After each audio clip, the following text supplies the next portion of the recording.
नमस्कार दोस्तों, आज फिर से मैं लाइव आया हूँ आप लोग के सामने। दोस्तों, आज फिर एक हैदराबाद में रामानुजाचार्य जी का मूर्ति का स्थापना किया गया, जिसका खर्च है 1400 करोड़ रुपये।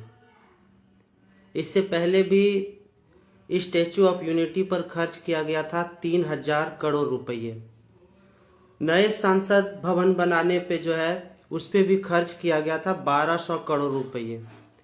और एक और आ रहा है नेताजी सुभाष चंद्र बोस का जो मूर्ति बनाने जा रहे हैं हमारे मोदी जी, उसमें भी सैकड़ों करोड़ रुपये खर्च होंगे। और सोचिए, बिहार का चुनाव था, वहां पर वादा किए थे उन्होंने कि 100 करोड़ रुपया दूंगा। 100 करोड़ रुपया वो दे नहीं पाए, लेकिन स्टैचू ऑफ यूनिटी पे 3000 करोड़ रुपये खर्च कर दिए। नए संसद भवन पे 1400 करोड़ रुपये खर्च कर दिए। रामानुजाचार्य जी का जो हैदराबाद में मूर्ति बन रहा है उन पे जो है करोड़ों रुपया खर्च कर दिए। अब देखिए, मोदी जी का विज्ञापन जो है, विज्ञापन पे खर्च आता है 5749 करोड़ रुपये। 5749 करोड़ रुपये वो विज्ञापन का खर्च है। वो सिर्फ अपने आप को प्रमोट करते हैं विज्ञापन में। और ये सब पैसे जो है हम लोग का टैक्स का पैसा है। वो टैक्स का पैसे को इस तरह से इस्तेमाल करते हैं जैसे वो खुद का पैसा हो। कपड़े का खर्च जो है 2 साल में 75 करोड़ रुपया सिर्फ कपड़े पर खर्च करते हैं वो। उसके बाद नरेंद्र मोदी जी जो प्रचार करने जाते हैं उसमें खर्च आता है 713.20 करोड़ रुपया, वो एक दिन का सिर्फ। और एक दिन के खर्च में 713 करोड़ रुपए खर्च को पानी में बहा देते हैं। ये देश में जो युवाएं हैं, मूर्ति देखे, स्टैचू देखे, जो है मोदी जी का बड़ा बड़ा पोस्टर बैनर देखे, उसमें देखने में अपना समय गुजार दें, रोजगार नहीं मांगे। मोदी जी, आपने स्मार्ट सिटी का वादा किया था।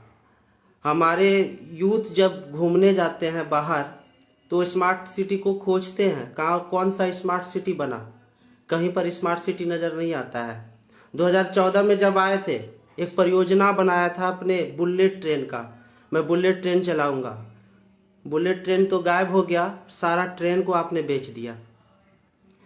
मोदी जी, इतना पैसा जो खर्च कर रहे हैं आप हर रोज सिर्फ प्रचार में, 713 करोड़ रुपया जो प्रचार में हर रोज आपका खर्च होता है, वो पैसा देश के युवाओं को जो बेरोजगार है वो पैसा उनको दे दे। कम से कम वो जो है अपना पकोड़ा का बिजनेस शुरू कर देगा। देश के युवाओं के पास पैसा नहीं है। मोदी जी, मूर्ति बनाना, स्टैचू बनाना, ये देश का विकास नहीं होता है। देश का विकास होता है इंडस्ट्रीज खड़ा करना, नए नए इंडस्ट्रीज लगाना। ये कहाँ है? आपने जो है 3000 करोड़ रुपया गुजरात में खर्च किए मूर्ति बनाने में, 1200 करोड़ जो है आपने नई दिल्ली में खर्च किए, 1400 करोड़ हैदराबाद में किए, फिर दिल्ली में सैकड़ों करोड़ खर्च करेंगे। आखिर ये सब पैसा जो है हमारे पैसे हैं, हम आम जनता का पैसा है, और ये टैक्स का पैसा है।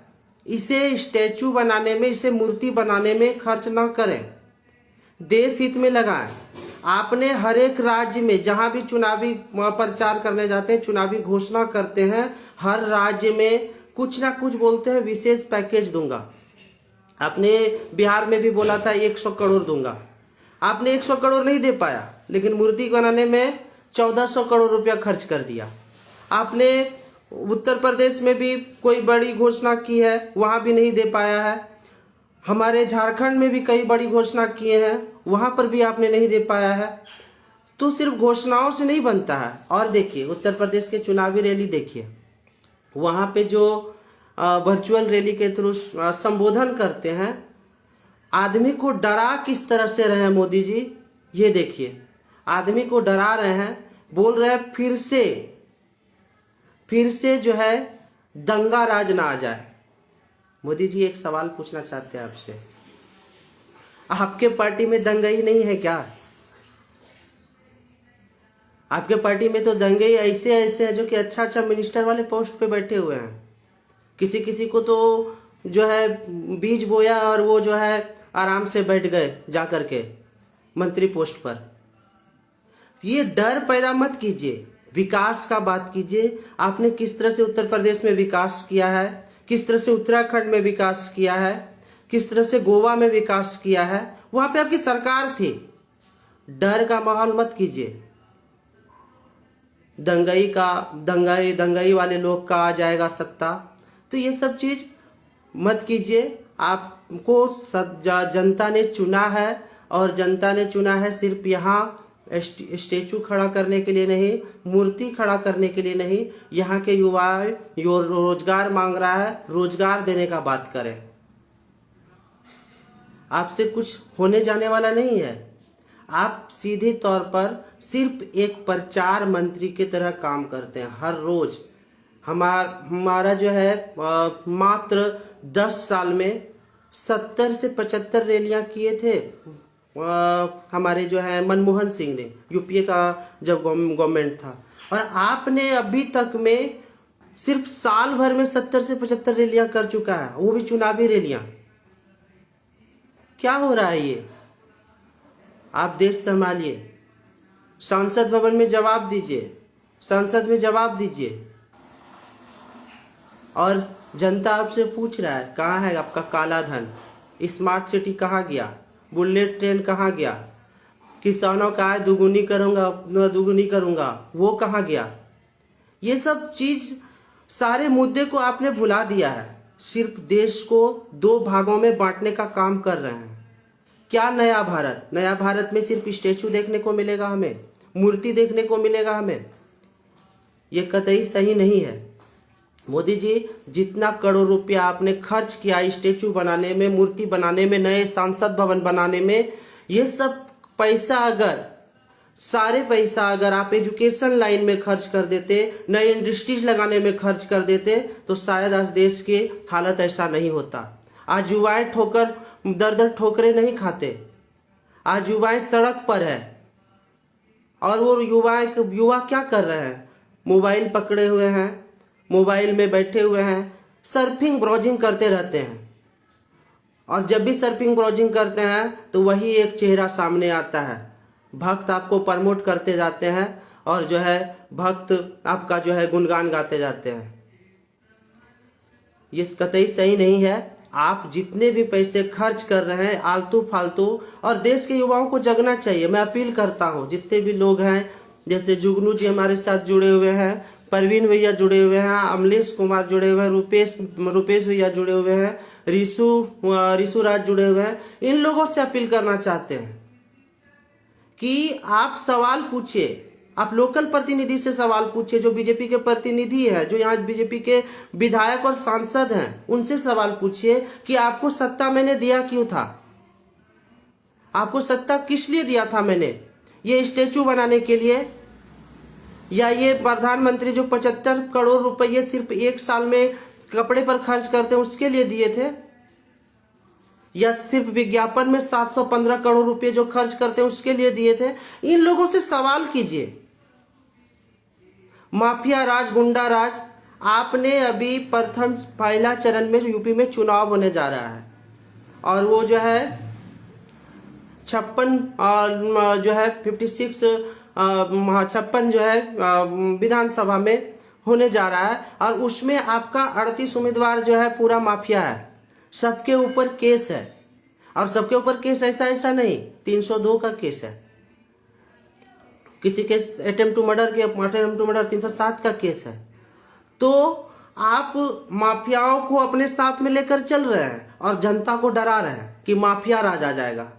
भाई साहब, माफिया राज आप लोग ला रहे हैं। युवा पूरी तरह से बेरोजगार हो गया है। वो युवा क्या करेगा?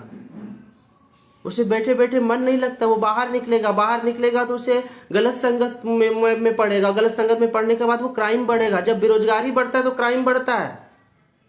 आपने अभी तक युवाओं के लिए कुछ नहीं किया है।